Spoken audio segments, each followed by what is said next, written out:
하나님 말씀 욥기서 4장 1절에서 11절까지의 말씀입니다. 우리 같이 함께 한마음으로 봉독하겠습니다. 대만 사람 엘리바스가 대답하여 이르되 누가 내게 말하면 내가 실증을 내겠느냐? 누가 참고 말하지 아니하겠느냐? 보라, 전에 내가 여러 사람을 훈계하였고 손이 늘어진 자를 강하게 하였고 넘어지는 자를 말로 붙들어 주었고 무릎이 약한 자를 강하게 하였거늘 이제 이 일이 내게 이름에 내가 힘들어하고 이 일이 내게 닥침에 내가 놀랐는구나. 내 경외함이 내 자랑이 아니냐? 내 소망이 내 온전한 길이 아니냐? 생각하여 보라. 죄 없이 망한 자가 누구인가? 정직한 자의 끊어짐이 어디 있는가?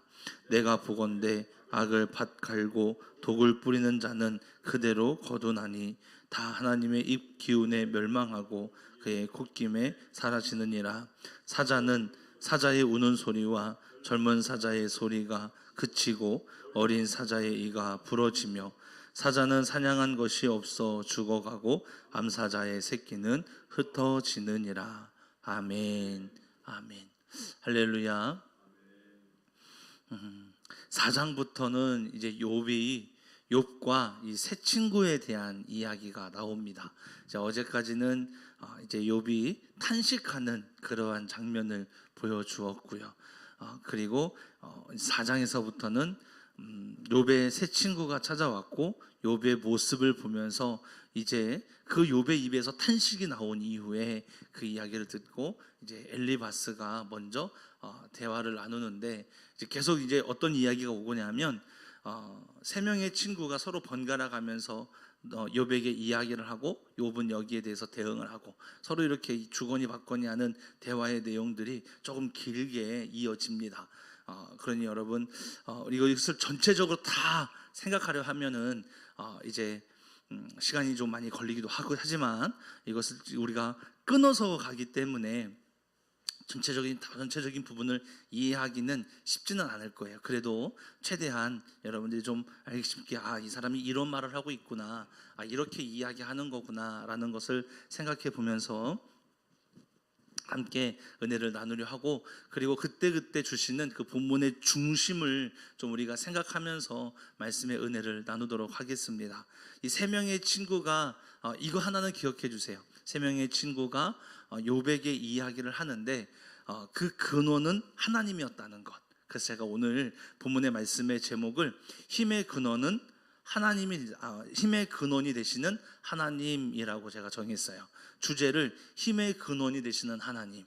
그러니까 이들은 모든 것의 근원을 하나님으로 두고 있다는 것, 하나님 안에서 말씀을 나누고 있다는 것을 기억하면서 함께 했으면 좋겠는데, 다만 조금의 오해가 좀 있다라는 것을 생각하면서 말씀의 은혜를 나누었으면 좋겠습니다. 여러분 보세요. 욥은 우리가 1장에서 소개하듯이 가장 훌륭한 자라고 소개를 하고 있습니다. 여러분 이것은 단순히 부자였기 때문이 아니라 그가 주변에 큰 영향을 주고 있는 그러한 인물이었다라는 것을 보여주는 겁니다. 그렇다 보니까는 아픔과 고난을 겪는 사람들을 보았을 것이고 그러한 사람들에게 찾아가서 많이 위로를 했을 거예요. 왜요? 하나님의 사랑을 늘 경험하고 있었고, 그리고 하나님의 축복으로 인하여 늘 이렇게 평탄한 길을 걸어왔던 욥이 그렇지 못한 자들을 볼 때마다 하나님의 은혜가 너에게 임하면 너희도 평안할 수 있다라는 걸 늘 나타내주고 보여줬을 것 아닙니까? 여기에 대해 본이 되는 사람이 바로 욥이었다는 욥이라는 그러한 인물이었다라는 것입니다. 그런데 여러분 한번 3절 4절 말씀을 한번 보겠습니다. 3절 4절 한번 같이 읽겠습니다. 보라, 전에 내가 여러 사람을 훈계하였고 손이 늘어진 자를 강하게 하였고 넘어지는 자를 말로 붙들어 주었고 무릎이 약한 자를 강하게 하였거늘 이라고 이야기합니다. 자 보세요.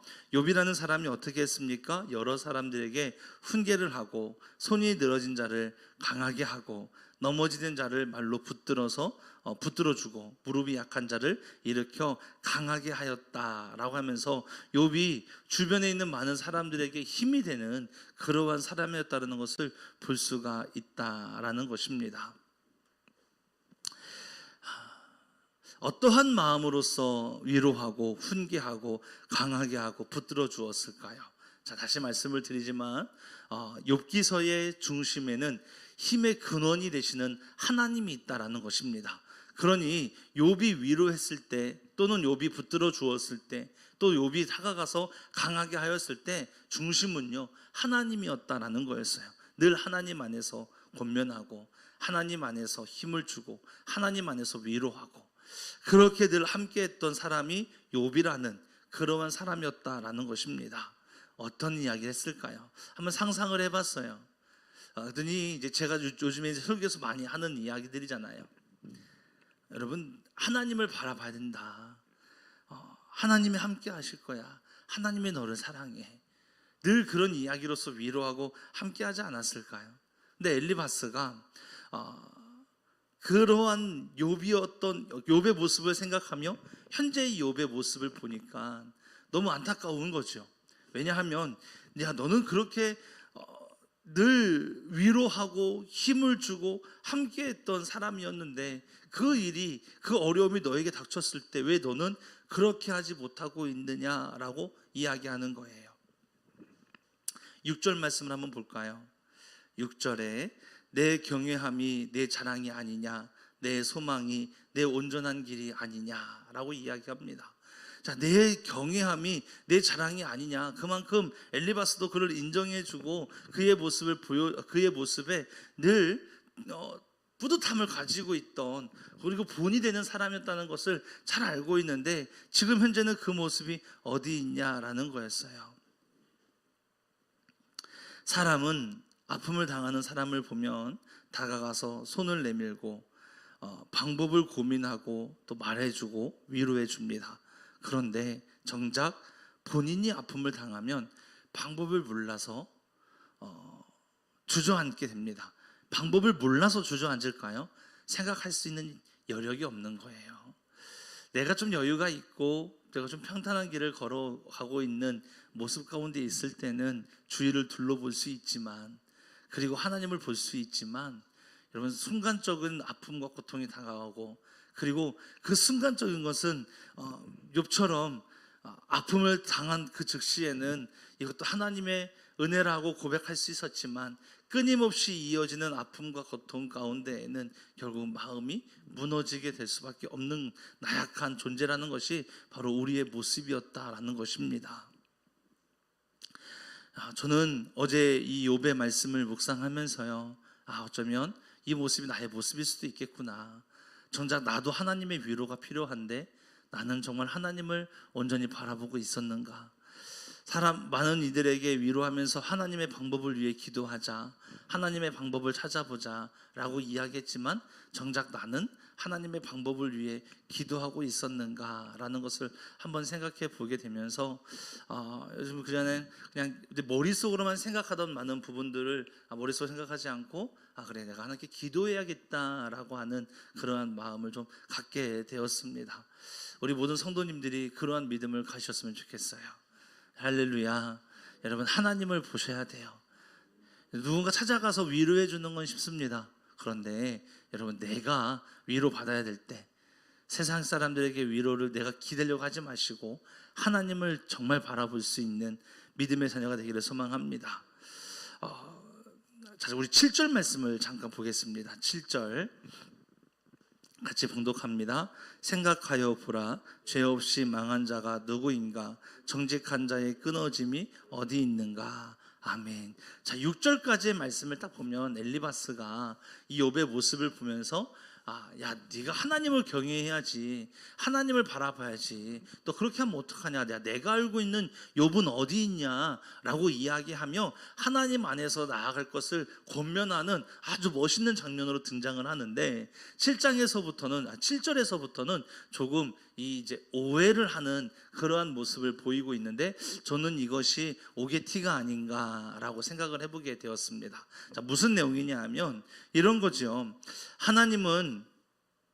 하나님은 악을 가진 자 또는 독을 뿌리는 자에게 그대로 갚아주신다. 하나님께서 숨을 쉬며 콧바람으로 모든 것을 다 없애버리신다. 반드시 갚아주신다라고 이야기하는 겁니다. 또 사자의 비유를 말하면서 아무리 강대한 사자라고 할지라도 하나님의 섭리 안에서 무너질 수밖에 없다라는 것을 10절 11절에서 이야기하고 있는 겁니다. 그런데 여러분, 여기에는 작은 오류가 있는 거예요. 엘리바스의 이야기만 보면 악한 자들은 모두 망하게 된다라고 이야기하는데, 여러분 그렇습니까? 반대로 이야기하면 성공하는 사람들은 다 선한 사람들이야 라고 이야기하는 것과 같은 건데, 과연 성공한 사람들이 다 선합니까? 아니잖아요. 여기에 대한 작은 오류가 있는 거죠. 이것은 엘리바스의 신앙관이에요. 악을 갖는 자는 그대로 악한 마음의 모습을 받게 된다. 그대로 하나님이 갚아주신다라는 것을 이야기하는 건데, 여러분 이것은 욥의 상황을 보며 그냥 딱 그 보이는 모습만을 놓고 단정 지으면서 그러니까 네가 잘못된 거야 라고 이야기하는 것 같은 그런 모습인 거예요. 자, 생각해 보세요. 자, 야, 내가 알고 있던 욥의 너의 모습은, 너의 신앙은 어디 있냐? 우리 한번 생각해 봐. 하나님이 아무 까닭 없이 심판을 주시지 않잖아. 사람들이 망하는 이유가 어디에 있어? 악하고 죄를 지으니까. 하나님 그대로 갚아주시는 거잖아. 오늘은 여기까지만 딱 내용이 끝나지만, 그러한 말로 이야기하면서 그래서 네가 지금 이런 심판을 받고 있는 거야 라고 이야기를 하는 거예요. 여러분, 그렇게 이야기하면 또 얼마나 섭섭합니까? 얼마나 섭섭하겠어요, 욥의 마음 가운데. 예수님께서요, 비판하지 말라라고 했어요. 정죄하지 말라고 했어요. 우리는 비판과 정죄의 시선을 내려놓아야 합니다. 보이는 것만이 전부가 아니거든요. 보이는 것만이 전부가 아니라 그 보이지 않는 곳에서 나타나는 우리가 알지 못하는 처절한 그리고 치열한 싸움이 있어요. 정말 어렵게 이겨내려고 힘겹게 나아가는 삶의 모습이 있어요. 우리는 그 모습들을 바라보며 기도할 수 있어야 돼요. 그런데 이렇게 딱 단정 지어가지고요, 야, 하나님께서 아무 까닭 없이 심판을 주시는 분이 아니잖아. 죄를 지었기 때문에 그런 거잖아 라고 이야기한다면, 이 뉘앙스는 네가 지금 이렇게 고통을 당하는 건 네가 죄를 지어서야, 네가 도끼를 품어서야, 이렇게 이야기하는 것과 똑같은 거예요. 그렇게 말을 들으면 상대방은 어떤 마음이 들겠습니까? 그러니까 엘리바스가 사랑의 마음으로 위로를 건네고, 그리고 함께하는 것 너무 좋고, 답답한 모습을 보이며 안타까워하는 것도 감사했지만, 너무 보이는 모습에서만 단정 짓는 것이 작은 실수가 아닐까 생각해 본다면, 이제 우리의 모습을 한번 비춰보는 거죠. 우리는 어떤가? 우리는 어떠한가? 여러분, 보이는 모습이 전부가 아니라는 것 꼭 기억하시고, 보이는 그 한 가지의 모습만으로 판단하지 않기를 축복합니다. 우리는 안타까운 모습을 보이는 분이 있다 한다면 기도하는 거예요. 같이 기도해 주세요. 힘을 얻을 수 있도록 기도해 주세요. 그리고 그렇지 않다 할지라도 그럼 여러분 위에서 기도할 수 있어야 돼요. 우리 모두가 작은 오해, 이 작은 오해가 상대방을 더 비참하게 만들 수 있고 그 영혼을 갉아먹고 있다는 것을 꼭 기억하시기를 축복합니다. 예수님께서도요, 이웃의 티끌을 보고 비판하지 말라고 했어요. 이웃의 티끌을 보기 전에 내 눈에 들보를 보라고 이야기했습니다. 우리가 더 실수가 많고 우리가 더 실수를 많이 하는 사람들인데 왜 다른 사람들을 판단하려 하는지요? 우리 서로 판단하지 말고 비판하지 말고 정죄하지 말고 사랑의 마음으로 위로하고 기도할 수 있는 믿음의 자녀가 되기를 소망합니다. 우리가 기억해야 될 부분은 하나님입니다. 하나님 안에서만 나타났으면 좋겠어요. 여러분, 만약에 누군가가 다가간다면, 그리고 이 모습 속에서 만약에 내가 누군가를 위로해야 된다면 딱 6절까지만, 우리가 믿고 있는 하나님 알잖아. 그 하나님을 바라봐야 되잖아. 그 하나님, 네가 믿고 있던 그 하나님 어디 있니? 그 하나님 바라보자. 너무 근사한 위로 아닙니까?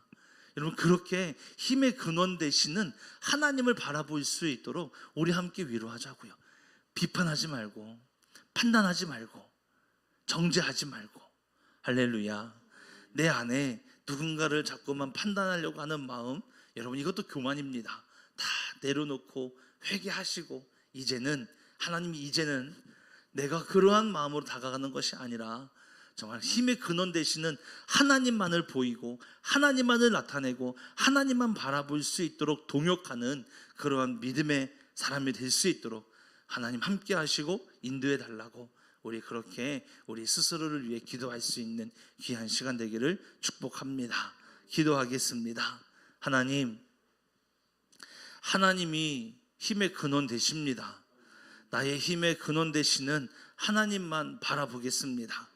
어떤 어려움과 공경에 처해도 하나님, 세상을 보지 않고 좌우를 보지 않고 오직 하나님만 바라보는 믿음의 자녀가 되게 하여 주시옵소서. 또 혹은 누군가 공경에 처하고 어려움을 당할 때 다가가서 내가 방법을 알려주는 것이 아니라 하나님 안에서의 방법을 찾게 하고 하나님을 바라볼 수 있는 힘을 실어줄 수 있는 동역자의 모습이 될 수 있도록 하나님 우리 가운데 함께하여 주옵소서. 내 안에 자꾸 내가 뭔가를 해결해 주려고 하는, 하나님 내가 뭔가를 나타내려고만 하는 작은 교만이 있다면 하나님 회개하게 하시고 우리를 용서하여 주시고 이제부터는 더 겸손히 하나님만 자랑하고 하나님만 증거하고 하나님만 바라볼 수 있는 믿음의 자녀가 될 수 있도록 역사하시고 인도하여 주옵소서. 감사합니다. 사랑합니다. 주님, 홀로 영광 받아 주옵소서. 예수님의 이름으로 기도했습니다. 아멘. 아멘. 우리 말씀을